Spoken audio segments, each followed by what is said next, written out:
तो आज हम बात करेंगे गुलाम वंश की। गुलाम वंश की जो स्थापना है वो कुतुबुद्दीन ऐबक द्वारा करी गई थी।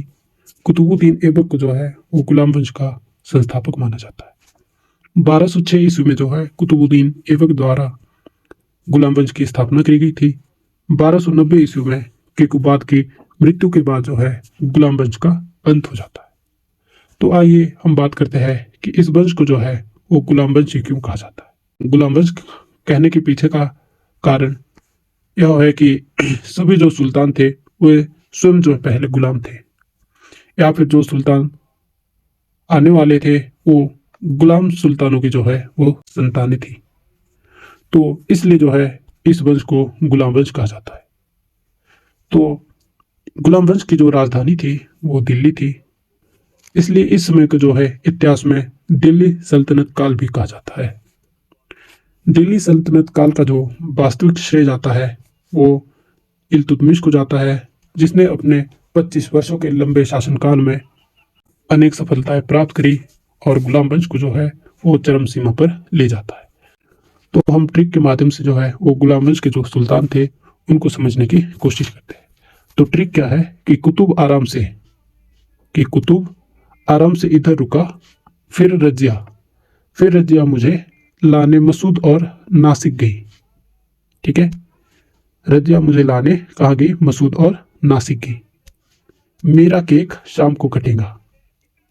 ठीक है, तो कुतुब से अगर बात करें तो कुतुबुद्दीन ऐबक। कुतुब आराम से अगर बात करें तो आराम शाह। इधर से अगर बात करें तो इल्तुतमिश। रुका फिर से बोले तो रुकनुद्दीन फिरोज। ठीक है, और रजिया से बात करें तो रजिया सुल्तान। मुझे से देखे तो मुइजुद्दीन बहराम शाह। लाने मसूद से अलाउद्दीन मसूद शाह। कहाँ गई? नासिक गई, नासिरुद्दीन मसूद शाह। गई से गयासुद्दीन बलबन। मेरा केक से मुइजुद्दीन केकुबाद। शाम से बोले तो शमसुद्दीन कैमूर्स। तो ये थे गुलाम वंश के सुल्तान। तो सबसे पहले हम बात करते हैं कुतुबुद्दीन ऐबक की। कुतुबुद्दीन ऐबक को हम विस्तार से देखेंगे। पहले इसके पृष्ठभूमि की बात करेंगे, फिर उसके पश्चात जो है ऐबक ने जो कार्य किए और अंत में जो सुल्तान बनता है किस प्रकार उसे सुल्तान का पद प्राप्त होता है। तो अगर हम पहले पृष्ठभूमि की बात करें तो कुतुबुद्दीन ऐबक जो था वो 1206 ईस्वी में जो है वो सुल्तान बना था, जिसने दिल्ली सल्तनत की जो है वो स्थापना करी थी। कुतुबुद्दीन ऐबक जो था वो तुर्किस्तान का रहने वाला था। और अगर हम कुतुबुद्दीन ऐबक की बात करें तो ईरान की काजी, जिसका नाम जो है वो फखरुद्दीन था, गुलाम के तौर पर जो है वो कुतुबुद्दीन ऐबक को खरीदा गया था। तो उसके पश्चात क्या होता है कि वो जो काजी था वो बहुत दयालु व्यक्ति था। तो उसने क्या किया कि अच्छी तरह से पालन पोषण करता है और घुड़सवारी और तीरबाजी में जो है उसे कुशल बनाता है। उसके पश्चात क्या होता है कि जो काजी फखरुद्दीन था उसकी मृत्यु हो जाती है और काजी फखरुद्दीन का बेटा जो था वो कुतुबुद्दीन ऐबक को एक व्यापारी के पास में जो है वो बेच देता है। तो जो व्यापारी था वो उसे महमूद गोरी के पास बेच देता है। इस प्रकार कुतुबुद्दीन ऐबक जो था वो मोहम्मद गोरी का जो है वो दास था। अगर हम कुतुबुद्दीन ऐबक के कार्यों की बात करें तो कुतुबुद्दीन ऐबक ने मोहम्मद गोरी का जो है वो अपने कार्यों से दिल जीत लेता है और मोहम्मद गोरी जो है वो कुतुबुद्दीन ऐबक को सैनिक के पद के रूप में रख लेता है। पर उसके पश्चात क्या होता है कि काबिल होने के कारण जो कुतुबुद्दीन ऐबक है वो एक के बाद एक तरक्की करता जाता है और अमीर ए अखूर की उपाधि तक पहुंच जाता है, जो कि घुड़शाला का मुखिया होता था। तो कुतुबुद्दीन ऐबक ने जो है वो गोरी के साथ अनेक युद्धों में भाग लिया, जिससे प्रसन्न होकर जो है मोहम्मद गोरी 1192 ईस्वी में जो है वो भारत भेजता है।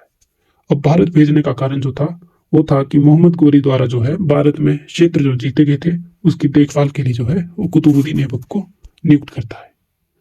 कुतुबुद्दीन ऐबक जो है वो अपनी शक्ति से गोरी के साम्राज्य का विस्तार करता है, परंतु इसी बीच जो है एक घटना घट जाती है जो था मोहम्मद गोरी की मृत्यु।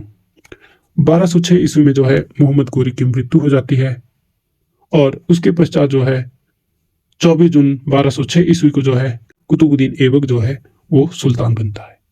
तो सुल्तान के पद पर बैठते ही वो मालिक तथा सिपा सालार की उपाधि जो है वो धारण करता है और 1210 ईस्वी में जो है वो कुतुबुद्दीन ऐबक की मृत्यु हो जाती है। सुल्तान बनने के पश्चात कुतुबुद्दीन ऐबक को जो है वो अनेक कठिनाइयों का सामना करना पड़ता है। 24 जून 1206 ईस्वी को कुतुबुद्दीन ऐबक जो है वो गद्दी पर बैठता है, तो उसे जो है अनेक कठिनाइयों का सामना करना पड़ता है। 1206 ईस्वी में मोहम्मद गोरी की मृत्यु हो जाती है तथा जो अन्य सुल्तान जो होते हैं वो कुतुबुद्दीन ऐबक जो है वो सुल्तान मानने से इनकार करते हैं, परंतु कुतुबुद्दीन ऐबक किस प्रकार जो है इनका दमन कर देता है। तो सबसे बड़ी समस्या जो थी वो थी कि एक गुलाम होना। कुतुबुद्दीन ऐबक जो था वो मोहम्मद गोरी का गुलाम था, तो इस प्रकार अन्य सुल्तान जो है वो कुतुबुद्दीन ऐबक को सुल्तान मानने के लिए तैयार नहीं थे। 1206 ईस्वी में मोहम्मद गोरी की मृत्यु हो जाती है, तो सुल्तान बनता है कुतुबुद्दीन ऐबक। परंतु एक गुलाम होने के कारण जो अन्य जो सुल्तान थे वो कुतुबुद्दीन ऐबक को सुल्तान मानने को तैयार नहीं थे और इस्लाम कानून के अनुसार जो है कोई भी गुलाम सुल्तान नहीं बन सकता था। तो यह कुतुबुद्दीन ऐबक के समक्ष जो है एक बहुत बड़ी समस्या थी। अन्य जो समस्या थी वो थी कि गजनी पर अन्य गुलाम का अधिकार। 1206 ईस्वी में जो है वो मोहम्मद गोरी की मृत्यु हो जाती है। उसके पश्चात ताजुद्दीन यलदौज जो था वो गजनी पर अधिकार कर लेता है। ताजुद्दीन यलदौज जो था वो गुलाम था मोहम्मद गोरी का और सेनापति था मोहम्मद गोरी द्वारा नियुक्त किया गया था। कहाँ पे? गजनी में। तो कुतुबुद्दीन ऐबक जो है ये ताजुद्दीन यलदौज सुल्तान मानने से इनकार करता है और अगली जो समस्या थी वो थी ख्वारिज्म के शाह की योजना। अब ख्वारिज्म के शाह की योजना क्या थी? तो जो ख्वारिज्म का शासक था वो था शाह अलाउद्दीन मोहम्मद। तो उस समय भारत पर जो शासन था वो था मोहम्मद गोरी का, परंतु जो शाह अलाउद्दीन मोहम्मद था वह गजनी में जो है वो मोहम्मद गोरी के शासन के अंत करने की योजना बना रहा था और शाह अलाउद्दीन मोहम्मद जो है यह मौका तब मिलता है जब 1206 ईस्वी में मोहम्मद गोरी की मृत्यु हो जाती है। तो इससे पश्चात जो अन्य समस्या थी वो थी मुल्तान, सिंध एवं बंगाल तथा बिहार की समस्या। तो किस प्रकार थी? मुल्तान और सिंध का जो एरिया था वो मोहम्मद गोरी ने जो है उधर सूबेदार नियुक्त किया हुआ था। सूबेदार कौन था? नासिरुद्दीन ख्वाजा। तो मोहम्मद गोरी द्वारा जो है बंगाल और बिहार में भी सूबेदार नियुक्त किया गया था और वो था अली मर्दान खान। तो इन दोनों ने क्या किया कि 1206 ईस्वी में जो है जब मोहम्मद गोरी की मृत्यु हो जाती है तो उसके पश्चात जो है यह दोनों शासक जो है वो अपनी स्वतंत्रता की घोषणा कर देते हैं, जो कि कुतुबुद्दीन ऐबक के लिए सबसे बड़ी समस्या थी और नासिरुद्दीन ख्वाजा और अली मर्दान खान जो है वो किसी भी समय विद्रोह कर सकते थे। अन्य जो अंतिम चुनौती थी वो थी शासन व्यवस्था की समस्या। 1206 ईस्वी में जब मोहम्मद गोरी की मृत्यु होती है तो उसके पश्चात जो है वो मोहम्मद गोरी का राज्य जो है वो छिन्न भिन्न हो जाता है। शासन व्यवस्था जो थी वो पूरी तरह बिखरी हुई थी। बंगाल तथा मुल्तान के जो सूबेदार थे जो मोहम्मद गोरी द्वारा नियुक्त किए गए थे उन्होंने अपनी स्वतंत्रता की घोषणा कर दी थी और वो जो है कुतुबुद्दीन ऐबक को जो है वो सुल्तान मानने को तैयार नहीं थे। तो यह थी कुतुबुद्दीन ऐबक की समस्या।